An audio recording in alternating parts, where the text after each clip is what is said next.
This is a problem. It's not new. So there very often people come up to me after they've seen it and they said, I think my dad had PTS. And I think my grandfather may even had it when he fought. Because this is something that's been around since Homer. I mean, Homer wrote about the psychological traumas of battle.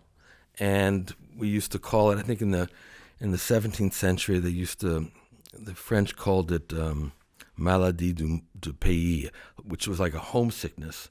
The Spanish called it like estar roto, being broken. But what they were talking about was a psychological issue that was then shell shock and then combat fatigue for World War II and Korean War.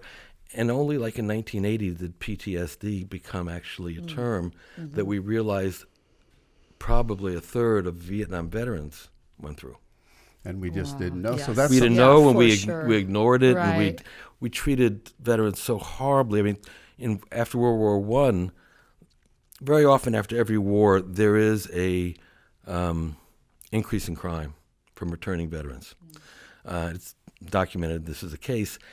In World War I, we ignored them completely and very often put them into insane asylums, or places where people were just treated horrendously.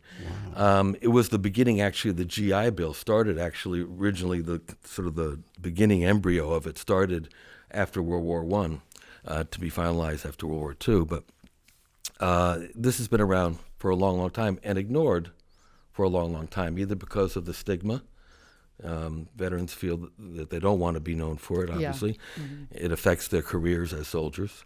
But also I think the military has not wanted to promote that idea that some of their heroes are returning home and becoming criminals. So it's something that's not, way out in the open in terms of the public, but needs to be. So these are things that I certainly didn't know. And we were curious, what other things, and for our audience too, what are some things that you discovered in the making of this film that people just don't know about? I mean, that's some of it, obviously, right? Yeah, I mean, I think a lot of it has to do with the recent, we have to establish that the Vietnam veterans really went through hell and suffered this, and were pretty much ignored for it, which is our fault. Nowadays, there's so many different factors that lead to this continuing and increased number of people suffering, veterans suffering from psychological problems after a return from combat. So you have wars that have been going on nonstop, basically, since 2003 in Iraq and Afghanistan. You have numerous deployments.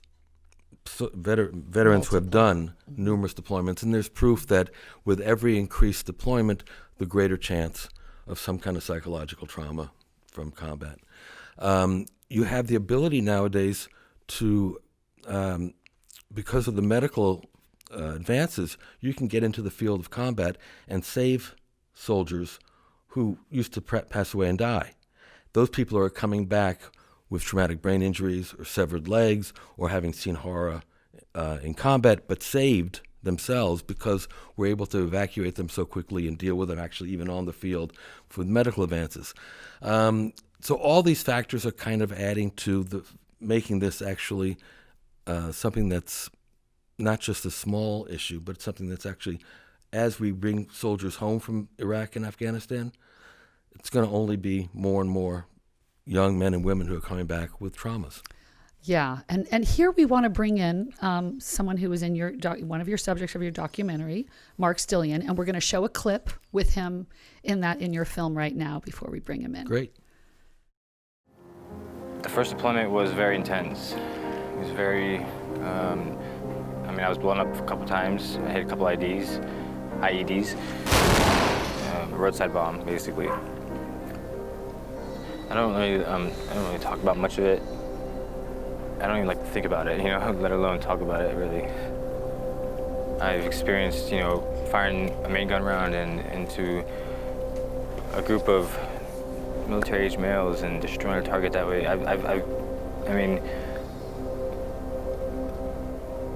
Basically, I saw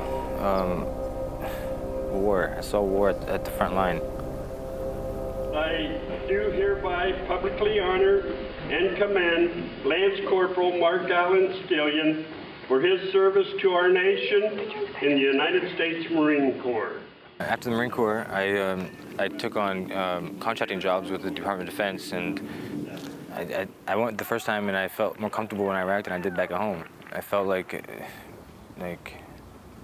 I knew what to do there. Look at this guy right here. See somebody like him when you grow up, okay? Amen. I just felt more comfortable there. Okay, so that was a clip from Those Who Serve, showing a part of Marine Mark Stillion's story in the film. Mark Stillion, welcome. Thank you. Thank you for having me. Let me just start with telling you how grateful we are for your service to our country. There is no greater sacrifice than putting your life on the line for your country, and we could never repay you for that. So thank you. Thank you for your support. Of course. Hey guys, hope you enjoyed this clip. Be sure to watch the full episode by clicking the link in the description. Right, and don't forget to like this video and then subscribe to our channel. Oh, and click on the bell icon so we can let you know when we post a new video. Thanks guys. Take care. See you next time.